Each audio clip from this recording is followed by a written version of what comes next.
That's Nick. And that's Joseph. And today we're here to talk about September 5, the fourth film directed by Tim Fehlbaum, which premiered at the 2024 Venice Film Festival.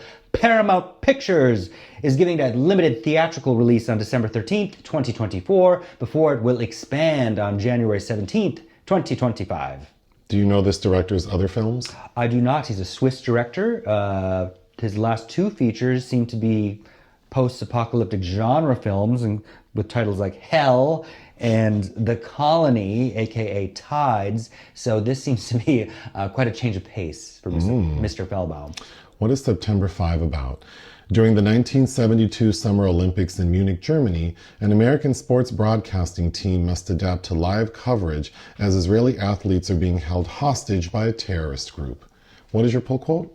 A disquieting recuperation of an infamous act of terrorism, September 5 is a jittery look at a news crew on the precipice of determining when exactly the media, as an amplified witness, becomes itself the perpetrator. Mine. September 5 is an expertly crafted, tight, tense thriller. I thought this was excellent. I did too. And it probably goes without saying, but I think this would make an excellent double feature with Steven Spielberg's Munich, which is a film that deals with the Israeli response to these events on that day. 1972 Summer Olympics, Munich, Germany. It's the first live broadcast ever, so it's a big deal. And we focus on ABC, the control room for ABC, who's broadcasting live. I wasn't quite sure on everyone's title, but it seems like Peter Sarsgaard is running the show. And then he has a couple of what might be like associate producers or... Is Roone Arledge? Yes. So on that day, everything's just, going normal.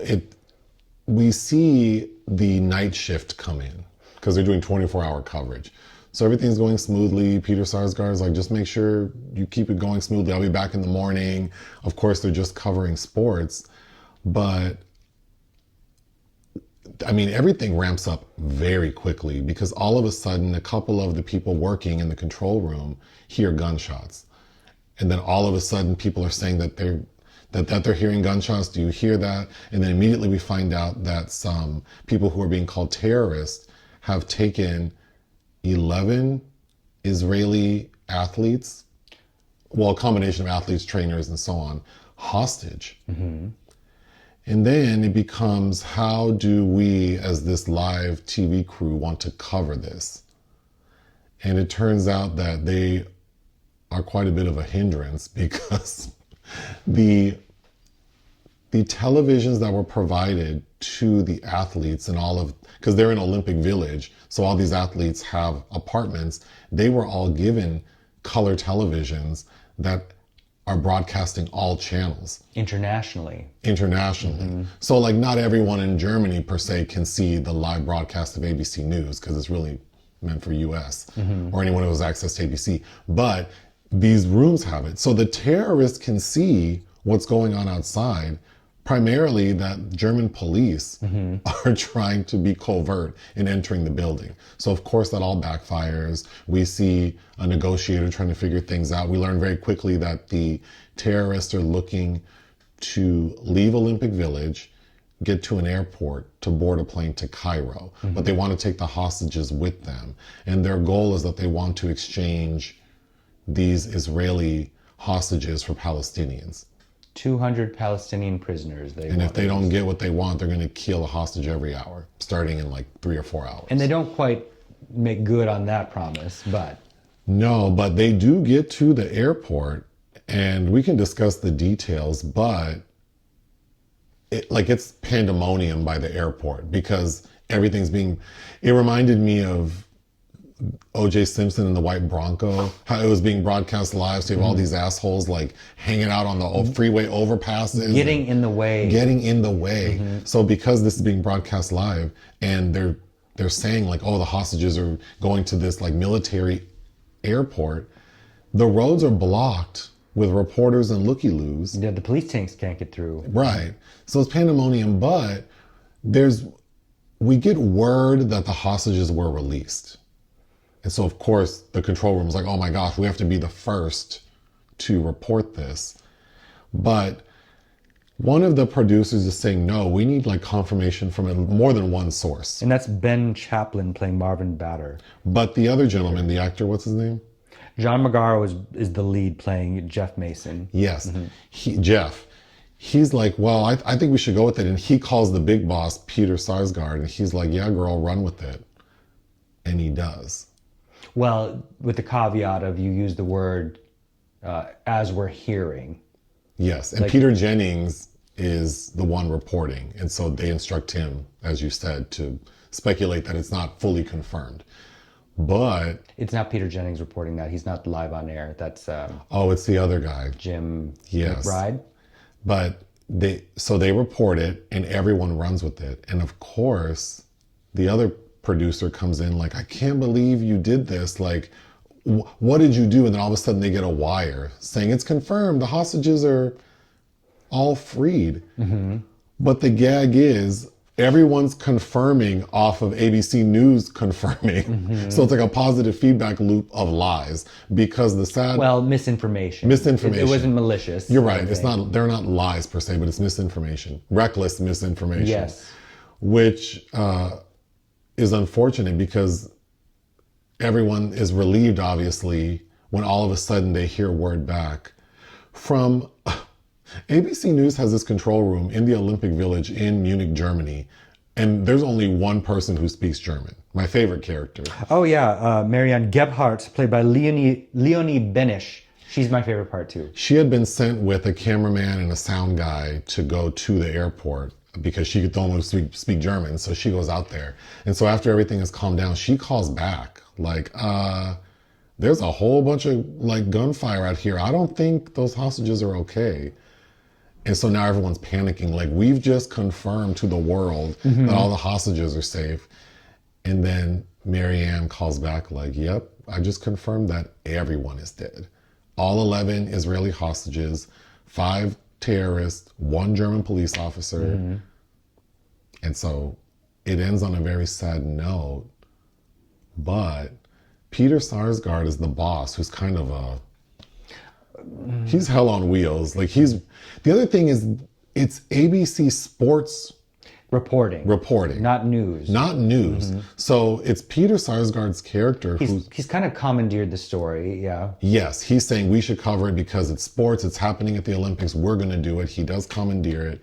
And at first he's kind of a blowhard, but he gets the job done. And at the very end, when Jeff feels so defeated that he's part of the problem, Peter tells him, I know it doesn't feel like it, but you did a fantastic job.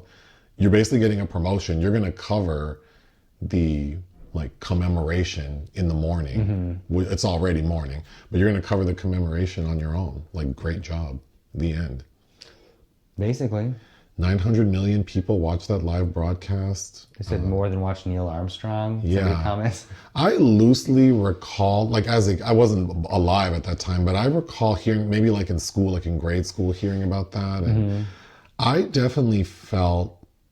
Well, what's crazy is that the insistence that the Olympic Games go on too. Oh, that's crazy. Initially, yeah, for like way too long. They're like, we're just going to proceed. So you have the games continuing. You have athletes out in the yard, like just like leisurely hanging out, getting sun. It feels kind of crazy. But the other thing is I can only imagine it's 1972. It's only 27 years after Hitler. It's like the perfect storm. There's a lot of like nationalistic and ethnic tensions that just make it. I mean, that was like more than 50% of the tension I felt. Yes. Yeah. Well. And I think that's why Marianne was my favorite character, because she is a younger German who is sort of attacked immediately by the sound guy. Ben Chaplin. No, the Ben producer. Chaplin does, yeah. Yeah, he's like, ugh. Like basically saying like Germany's so fake to try to hold these things here and then act like they're all about unity, and then he attacks her like well, he's like, where were your parents during the war, or how long have they been here? And she's like, well, they were here. And then she goes, but I'm not my parents. Right. And she's defending Germany and the intentions, and I thought that was extremely effective. I think showing the tensions across the French, the US, everyone's opinion at times felt a little heavy-handed, but overall it works very well. I think to recreate what that felt like for people that are, generations removed from it now to watch this, like, I think you almost have to have those things in there because they were really part of that was the context. That's true. What was going on. And that's what made this a perfect storm, that this was happening with Jewish hostages in Germany. And then, kick it ahead a few decades and what's going on in current events today. I mean, the tension's still there, but going in other directions. The film uses a lot of archival footage, and I think the filmmaker did a fabulous job, and the editor. Oh, yeah. Mm-hmm. Of putting this all together. We have, you were right, it's Jim McKay, who's the one who actually I said McBride, sorry. It's Jim McKay and then Peter Jennings. Mm-hmm. And so we get archival footage of them. Peter Jennings, hearing his voice talking, it's just so... I mean, there's a reason why he's... iconic, right? Mm-hmm. But he was played by Benjamin Walker. We hear Jennings more than we see him, but he pops up in the beginning and the end. That man is the ex-son-in-law of Ms. Meryl Streep. Oh. Because his first wife was Mamie Gummer. But I think more of note is that his debut was playing the young version of Kinsey. That Peter Sarsgaard was in.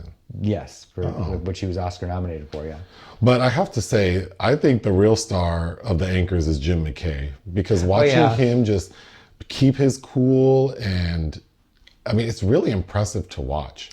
Well, yeah, because they're feeding him information and he has like seconds to take that and format it in a way. And it's just... I mean... just like an experienced news anchor doing their thing. It's impressive to watch.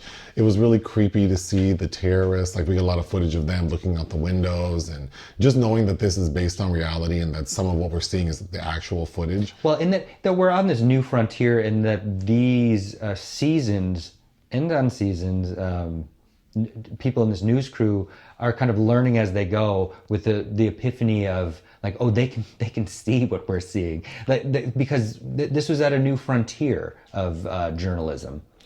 Even though objectivity in journalism, I think, had already been significantly eroded by 1972. I mean, hell, you can just go back and watch Ace in the Hole with Kirk Douglas to realize that people were manipulating the media long before this. But getting back to news versus sports, so the sports group, like they're the ones running the story, they're trying to figure out how to refer to the people holding the Israelis hostage, and they want to call them terrorists because that's what they heard on the radio. But Peter Jennings, who's news and who has much more finesse and understands the importance of being diplomatic, he's saying that terrorist is a very charged term and we don't even know who they are. So we should probably refer to them as commandos. And we didn't say who they are. Black September. Ultimately, we find out that it was Black September. So it was a terrorist group. But so I thought that was a really interesting moment of them trying to decide. And of course, they decided to go with terrorists. Because nowadays, those conversations are not happening. Well, no. Only if money's involved and you're going to be demonetized in some way. Then, of course, I'm sure. But not. Nobody's afraid to make outrageous statements on any kind of platform. So initially, Peter Sarsgaard seems like really abrasive and controlling, but then it comes in handy because they're sharing the live satellite feed with other news like CBS. And CBS is saying like, you can't go live forever. Like, we need our time slot. But he sort of bulldozes his way through. For as long as he can. For as long as he can, but ultimately they call him like, sorry girl, we need our time slot. And they tell him, we'll only let you stay live if you let us use your feed so that we're both showing the same footage. And that's when there's another lady who's running, like, she does all the captions, which are basically like... Oh, the amount of inventiveness and the loopholes to the ingenuity. It's really impressive. It's impressive, to watch. Yeah. Considering people can't, operate a small device that does everything for them. Right, but it's this lady who comes up with the bright idea, like, well, shit, I can just put the ABC logo, like a permanent like watermark, in our feed. So let CBS use it, but it's always going to say ABC. And then of course the boss goes like, yeah, do it. I thought that was a really good moment. Oh gosh, it was so frustrating seeing how, because we understand through Marianne, the one German employee in Munich, that the German police who are assigned to the Olympic Village, they have no experience dealing with these situations. And based on like Germany, she explains, I didn't know this, but based on Germany's constitution, the military cannot occupy that space. No jurisdiction. Yeah. They have no so they can't go in and do their thing. So all they could do was give like assault rifles to the cops, and they didn't even know how to use them. Right. And then we get the footage of the local cops trying to sneak in, and they clearly are like probably scared, confused, apprehensive. And that they're being filmed. And they're being filmed, and we get a shot of the terrorist watching TV, clearly watching these police try to sneak up on them. Which is a really creepy moment. But, you know, what's so unfair is that, of course, the German authorities ended up being the scapegoat for, you know, the mishandling of this. But their hands really were tied. And I think that all of the, you know, it's easy from all the people in the newsroom to be so critical, including Marianne, who's a German, who doesn't want to see the country fail. But you know, you kind of got to turn and look at your own role and how this all played out. Yeah, I think the film handles several themes really well, like this idea of how Germany can move forward if they're still, you know. And then I think one that hit me hard is that the producers are saying, like, do we really want, because they're kind of split down the middle, like, do we want to potentially show, like, athletes being killed on live TV? Like, they have families. Do we want their families to see it? And of course, Peter Sarsgaard's like, we're just following the story. If that's what happens, it's what happens. And he's more leaning towards like, yeah, we would show it. And everyone's kind of shocked. So Jeff, he kind of says, well, why don't we do this? If things start to get tense, we can just pan to like a different shot, but keep the camera going just in case. So they agree on that.